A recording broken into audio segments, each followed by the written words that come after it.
मला असं वाटतं की मी अत्यंत भाग्यवान आहे। मला 6 वेळा आषाढीत आणि 2 वेळा कार्तिकीत पूजा करण्याची संधी या ठिकाणी मिळाली। हा विठुरायाचाच आशीर्वाद आहे की राज्याच्या जनतेचा प्रतिनिधी म्हणून ही पूजा करण्याची संधी मला, माझ्या पत्नीला या ठिकाणी मिळाली। आणि मला असं वाटतं की आपल्या महाराष्ट्राचे आराध्य दैवत असलेले पांडुरंग हे सर्वसामान्याचं दैवत आहे। महाराष्ट्रातला सामान्य माणूस विठ्ठलामध्ये आस्था ठेवतो, त्यांच्याकडनं प्रेरणा घेतो आणि किती कष्ट आले तरी त्या कष्टांचा सामना करतो आणि म्हणूनच इथे आलं की एक वेगळी ऊर्जा आणि प्रेरणा ही प्राप्त होत असते।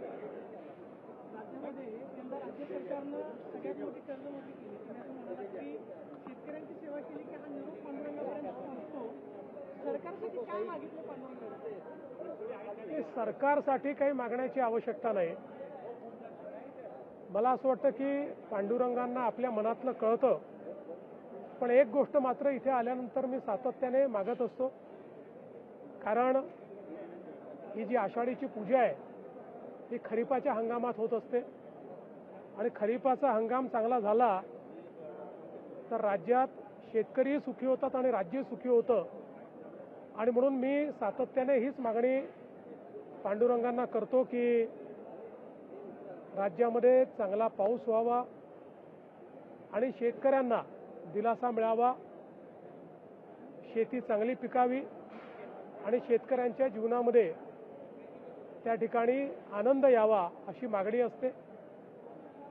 सोबत पांडुरंगांना हाही आशीर्वाद मागितला आहे की देशाचे प्रधानमंत्री माननीय नरेंद्र मोदीजी यांनी आमच्या देशाच्या तरुणाईकरता एक नवीन अध्याय सुरू केलेला आहे आणि या तरुणाईला दिशा देण्याकरता, त्यांच्या आशा आकांक्षा पूर्ण करण्याकरता मोदीजी हा जो नवीन अध्याय लिहितायत त्यातही त्यांना आशीर्वाद पांडुरंगाने द्यावा अशा प्रकारची त्यांच्या चरणी प्रार्थना आहे।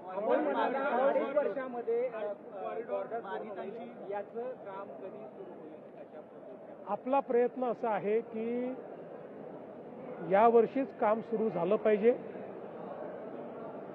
आणि काम सुरू झाल्यानंतर 2 ते 2.5 वर्ष त्याला लागतील, पूर्ण काम व्हायला 3.5-4 वर्ष लागतील, पण महत्त्वाचं जे काम आहे ते 2 ते 2.5 वर्षात आपण पूर्ण करू।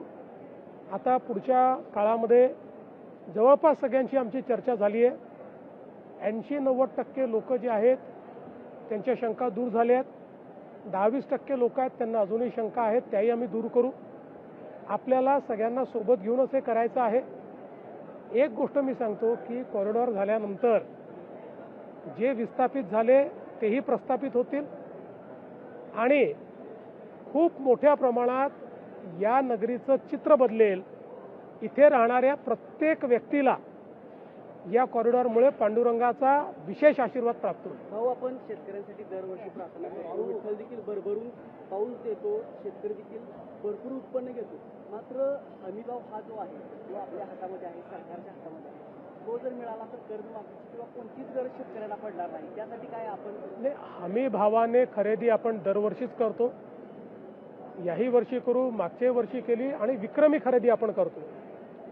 पण आज आपल्यासमोर जो सगळ्यात मोठा प्रश्न आहे तो उत्पादन खर्च जो वाढतोय त्याच्यामुळे एकीकडे शेतमालाचे भाव आंतरराष्ट्रीय बाजारपेठ ठरवते आणि दुसरीकडे आपल्याकडे उत्पादन खर्च सातत्याने वाढतोय आणि म्हणूनच उत्पादन खर्च कमी झाला पाहिजे याकरता मोफत वीज आपण दिली, ड्रीप इरिगेशन आपण मोफत देतो, पाण्याच्या व्यवस्था आपण मोफत देतो, पंप आपण मोफत देतो, सौर पंप किंवा अगदी कमी किमतीत देतो, निविष्ठा आपण कमी किमतीत देतो, यंत्रसामुग्री आपण कमी किमतीत म्हणजे 90%, 100% सबसिडीनी त्या ठिकाणी देतो आणि यासोबत विशेषतः उत्पादन खर्च कमी करायचा असेल तर आपल्या शेतकऱ्यांना नैसर्गिक शेतीकडे न्यावं लागेल.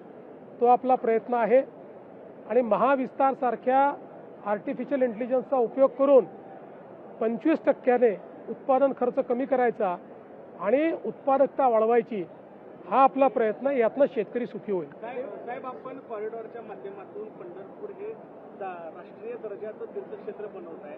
त्याचबरोबर पंढरपूर जिल्हा देखील झाला पाहिजे अशी मागणी आहे. त्याबद्दल काही आपण करणार आहात? हा, आता महाराष्ट्रात किती जिल्हे करायचे, ते कधी करायचे, विठुराया ज्यावेळेस आम्हाला आदेश देतील त्यावेळेस करू. तुम्ही नरेंद्र मोदींसाठी असं म्हणाला की पांडुरंगाकडे आशीर्वाद मागितले, मोदींचे नवा अध्याय सुरू करत आहे. मात्र दिल्लीमध्ये आपण पाहिलं की काही दिवसांपासून हिंसाचार मोठ्या प्रमाणावरती होतोय. तरुणाई रस्त्यावरती उतरते.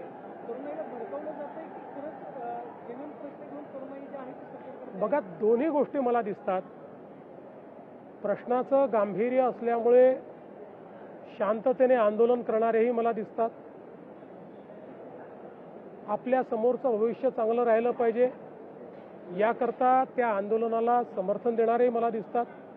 आणि त्याचवेळी या आंदोलनाच्या पाठीवर आपल्याला राजकीय पोळी भासता येईल या दृष्टीनं राजकारण करणारे, हौसे नौसे काही गौसे अशा प्रकारचे हिंसाचार करणारे किंवा जाणीवपूर्वक त्या ठिकाणी कुठेतरी अराजकता तयार झाली पाहिजे असेही लोक त्या ठिकाणी शिरलेले आपल्याला पाहायला मिळाले.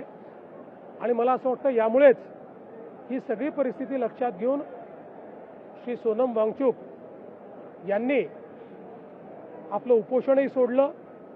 त्यांच्या मागण्याही सरकारने मान्य केल्या. त्याच्यावर कारवाई सुरू झाली आणि त्यांनी सगळ्यांना सांगितलं की शांततेनंच हे पुढे गेलं पाहिजे. चला, उद्या पुन्हा एकदा मोर्चा काढण्यात मुंबईमध्ये राज ठाकरे आणि उद्धव ठाकरे याच संदर्भात मला असं वाटतं की सगळ्यांना लोकशाहीमध्ये आपलं मत मांडण्याचा अधिकार आहे. पण हा जो काही मोर्चा होतोय या मोर्चाला विद्यार्थ्यांशी काही घेणं देणं आहे याची शक्यता कमी आहे. राजकारणामध्ये आपली जागा पुन्हा कशी निर्मित करता येईल याकरता हा प्रयत्न अधिक दिसतोय. पण तरी देखील माझ्या शुभेच्छा आहेत.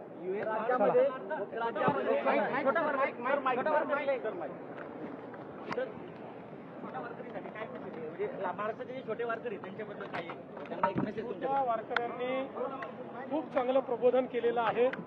असंच प्रबोधन त्यांनी करत राहावं अशी विठुरायाच्या चरणी प्रार्थना आहे. धन्यवाद.